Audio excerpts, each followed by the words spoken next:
let's talk about the Snyder Cut of Justice League. This has been a really frustrating topic. Like, let me give you some backstory. One, I thought Justice League, like, I've had a really strange relationship with Justice League. I loved it when I first saw it. Like, I thought it was like one of the best comic book movies ever made. But now, ever since I watched, but now in recent re-watchings, I kind of think it's just okay. Because I start to notice more and more problems, and I was like, it's an alright movie, I guess, but there are quite a few problems. I'll get more into those problems a little bit later, but where this all started was that Zack Snyder was directing Justice League, but however, right before they had to do reshoots, his daughter committed suicide, which is very tragic, and he had to go. Like, he's like, I gotta attend my family. And so, while he was gone and whatnot, they had to get someone else to, direct the reshoots. So they got in Joss Whedon, who wrote and directed the first two Avengers movies, and also created Firefly and whatnot, to rewrite and direct a lot of Justice League. He wrote so much that he actually has a co-writing credit in the film. The finished version of Justice League that we got was reportedly very different from what the original vision was. And just to be clear, I'm not gonna make this an anti-Joss Whedon or anti-Marvel thing. I'm not. Like, no. Because here's the thing. Do I think it was a mistake to put in Joss Whedon to try to replicate what Zack Snyder did? Yeah. Because I feel like these two directors just don't mash well together. But I'm not gonna blame Joss Whedon on this, because, he was given, no time to do this movie. This is clearly a studio issue. Usually, I blame filmmakers, but this is a very unique scenario where, the filmmaker was given no time to make sure anything went right. And I'm not, hardcore DC fan. I'm not a hardcore Marvel fan. No, I love Marvel and DC equally. I just want to make that clear that I'm not trying to hate on Marvel or Joss Whedon, because I do like Joss Whedon, I do love Marvel as well. But it's again, I just don't want people to make this into a Marvel versus DC thing. Come on, love everything. Love everything, man. I mean, you don't have to love, or how I describe this. Just don't build barriers between the two. How about that? Just don't treat each other like assholes. Just you know what? Yeah, cool. And just be willing to give any comic book movie a chance. And so ever since then, people were saying, hashtag release the Snyder Cut, hashtag release the Snyder Cut. And, well, for one, it got to a point where I thought it was just annoying. Because, I'm so, and every other week or whatever, the hashtag would start trending. And I was like, oh, god damn it, please stop. And here's the thing. I would be interested in seeing a Snyder Cut of Justice League. I would be. And I don't doubt that there is a Snyder Cut. I do believe there was a version of Justice League that was shot and put together, but but I always said, there's no post-production on it. There's no color grading, there's no sound editing, no sound mixing, no, especially no visual effects. So I was like, do you guys really want to see an unfinished movie? A movie that just has just seeing green screens and strings and whatnot, or storyboards. Do you really want to watch that? And then lo and behold, earlier this week, it was announced that HBO Max in 2021 will release Zack Snyder's version of Justice League. And so there you go. But here's what really got me interested. Apparently Warner Brothers is reportedly going to go all out on the Snyder Cut, meaning they're going to finish the color grading, they're going to finish the sound editing and sound mixing, they're going to finish the visual effects, they're going to rescore the movie. Reports say it could be anywhere from $20 to $30 million. Some people say it could be even more than that. But you know what? I'm going to be honest. This actually does sound interesting now. Because I'm not really interested in watching a version of a movie that's just not finished or whatever, just seeing no post-production or whatnot. Because regardless of if the story's better or not, I mean, if there's no production value, that at least in my opinion, that just makes it way worse than the original version just by production standpoints alone. But seeing as how they actually are going to to finish it, if they are actually going to finish it, then, again, yeah, this does pique my interest, because, like, you know, in my opinion, I think Man of Steel is great. I thought Batman v Superman was decent, but I thought the Ultimate Edition was better. I still think the main issue was still that they tried to cram in a Batman vs Superman storyline with a Doomsday storyline. I feel like they should have saved Doomsday for way later on, but that's besides the point. And so, what I will say, you know, talk to you guys about now is, like, since they are going to spend millions of dollars to actually finish this thing, let me give you the 4 things from Justice League that I think the Snyder Cut should fix. Now, there are some things that I don't think can be fixed. Like, for example, like, Steppenwolf is gonna be the villain. He's still gonna be the villain. But what things can you change? Like, again, for all I, like, and basically what these things are, like, these are main, like, some of the main problems I had with Justice League, and in my opinion, they were big problems, that I feel like I'm hoping the Snyder Cut could fix. One, and this is probably a really important one, that I really think they, like one of the most important ones. Make Batman badass again. Make Batman a badass again, because Batman in Batman v Superman Dawn of Justice is my favorite I think it's the greatest iteration of a live-action Batman we've ever had on screen.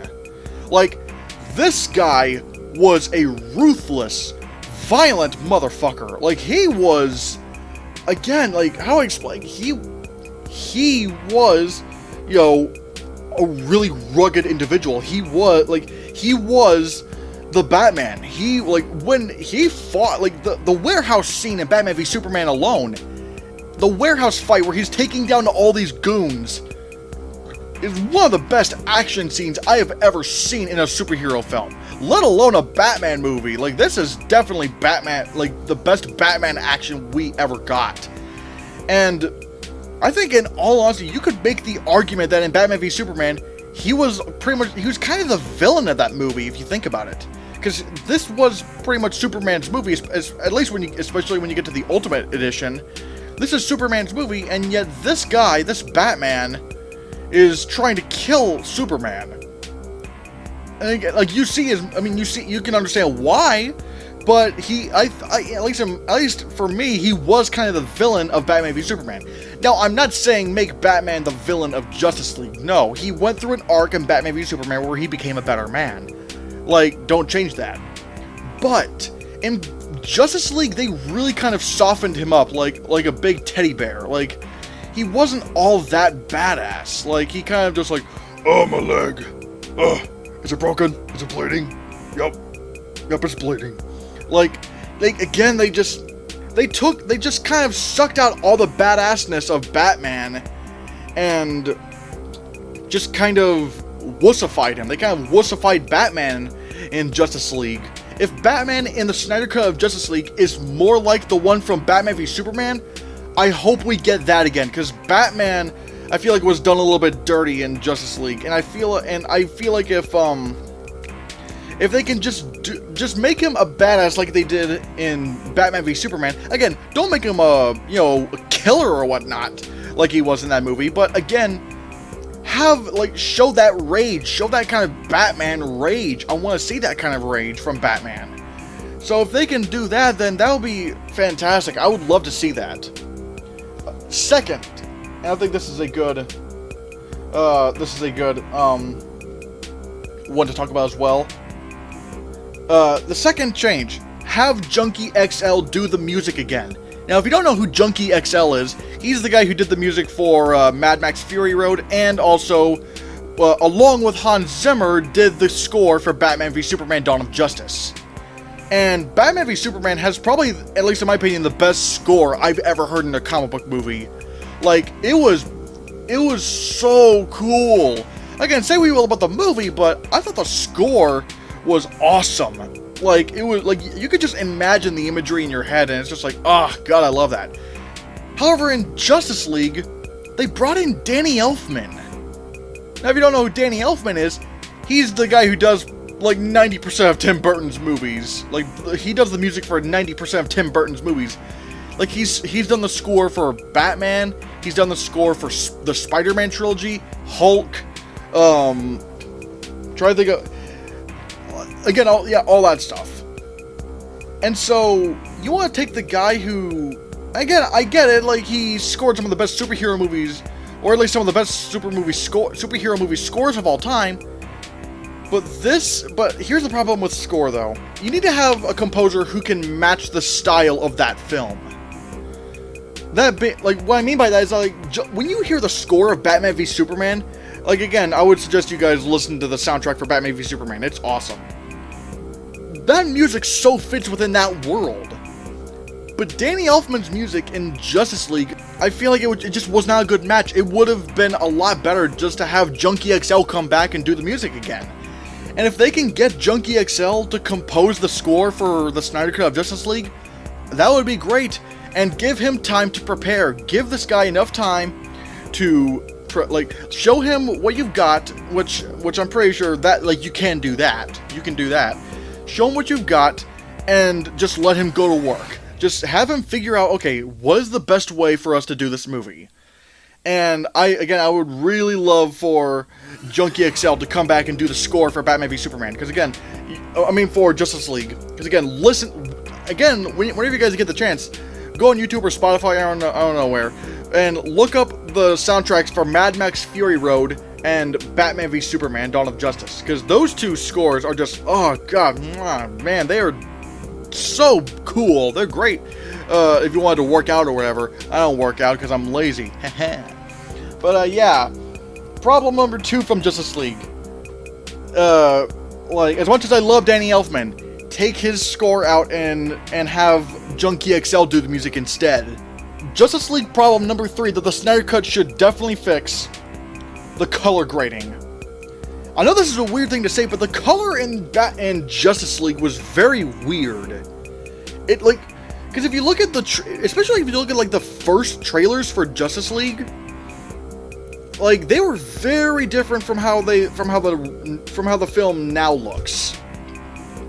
And it's also really different from how the other Zack Snyder, movies look. Or hell, even Wonder Woman looks different from Justice League. And basically the way I'm getting at is that, like, you can, especially when you look at these images, like, look at Lois Lane. Doesn't that look a little bit weird? Like, look up Lois Lane from Man of Steel and Batman v Superman. That image of Lois Lane up there, Amy Adams, just looks very strange.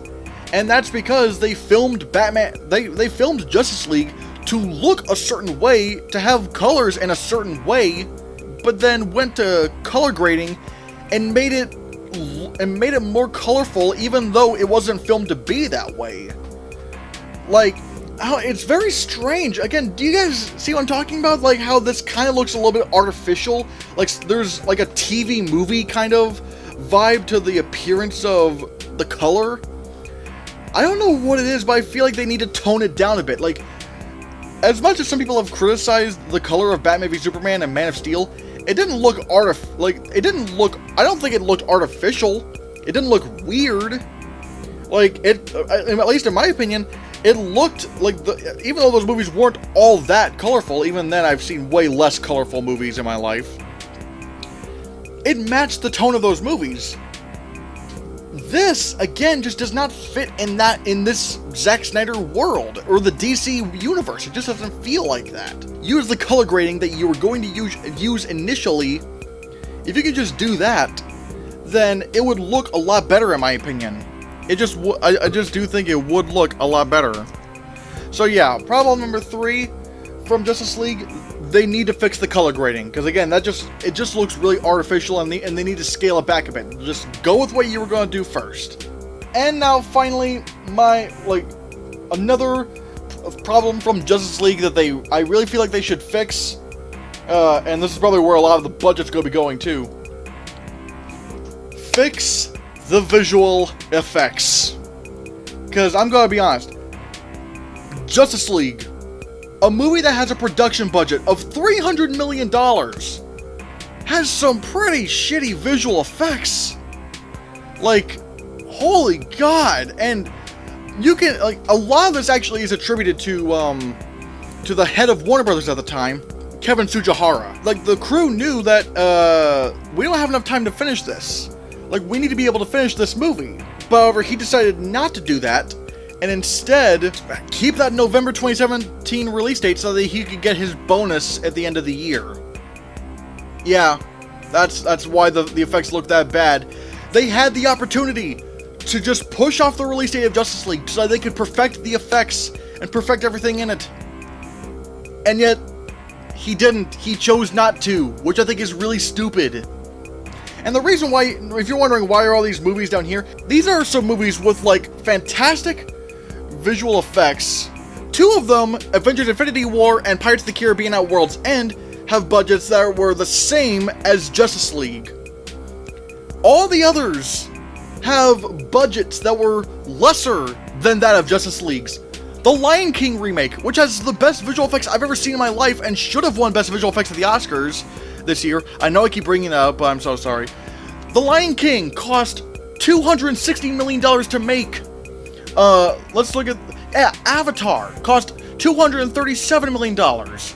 Man of Steel, which has the best effects of the DC universe in my opinion, cost $225 million. The Lone Ranger, $225 million. Let me look through this.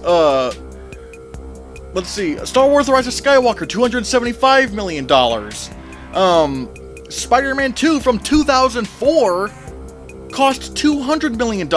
Titanic from 1997 cost $200 million.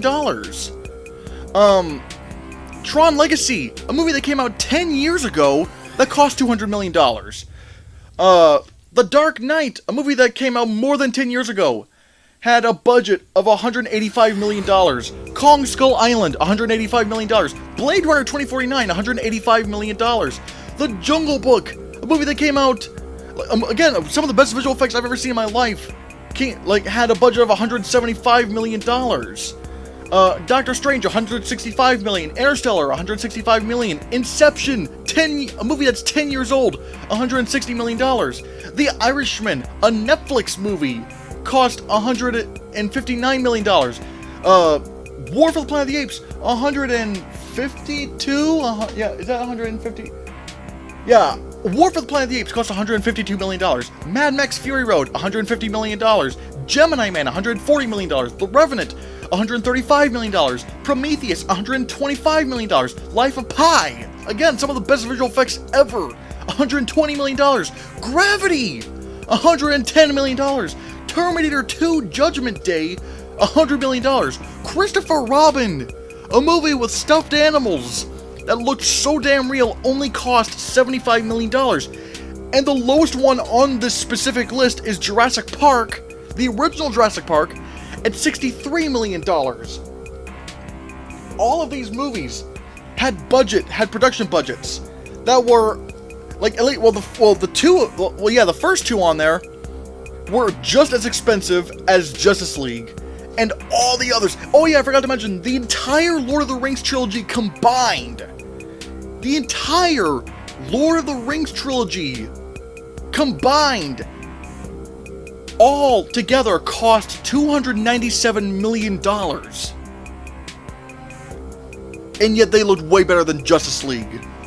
That is just embarrassing. So, if the vast majority of these movies here had incredible visual effects, and yet were less expensive than Justice League, and Justice League's visual effects were that bad, I'm sorry, there's no excuse for that. That is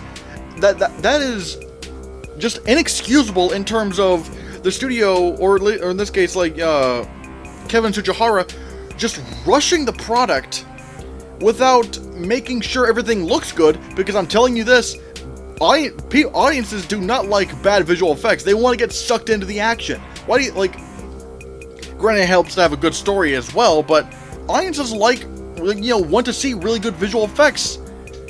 And so you're not going to put in the extra effort to make sure the visual effects artists have enough time to finish them? That is just stupid. And so, if and this is the thing I'm hoping so much from this is probably second next to Batman being a bad, like, make Batman a badass. Like, this is probably number two. Number two, yeah, make sure the visual effects are really good. You don't even have to make them like Man of Steel quality. Like, at least like Batman v Superman. Because like Batman v Superman's visual effects, while they didn't look real per se, they were creative. They were creatively pleasing to the eye. If you can at least do that with the visual effects in Justice League, that would be good enough. Just make sure these visual effects are finished, because if these movies had budgets as high as your movie, or in many of these cases less, and your visual effects were that bad, you really need to reevaluate your timing. I know I spent on this one. I know I spent a lot of time on this one, but I really felt like I had to do that. Like, I really feel like I had to just really point out that these movies, most of these movies were less expensive than Justice League, and they had way better visual effects. Like, come on, whenever you're doing this Snyder Cut, like, put some money into those visual effects, put some time into the visual effects. Don't be afraid to even put this off to like late 2021. Just give the visual effects artists enough money and time to finish all this and make it look really good. If you can do that, that would be great. Anyway, guys, so yeah, what are your thoughts on the Snyder Cut of Justice League being completed and then released next year? What do you hope can realistically be changed from the original version of Justice League? And yeah, let me know your thoughts.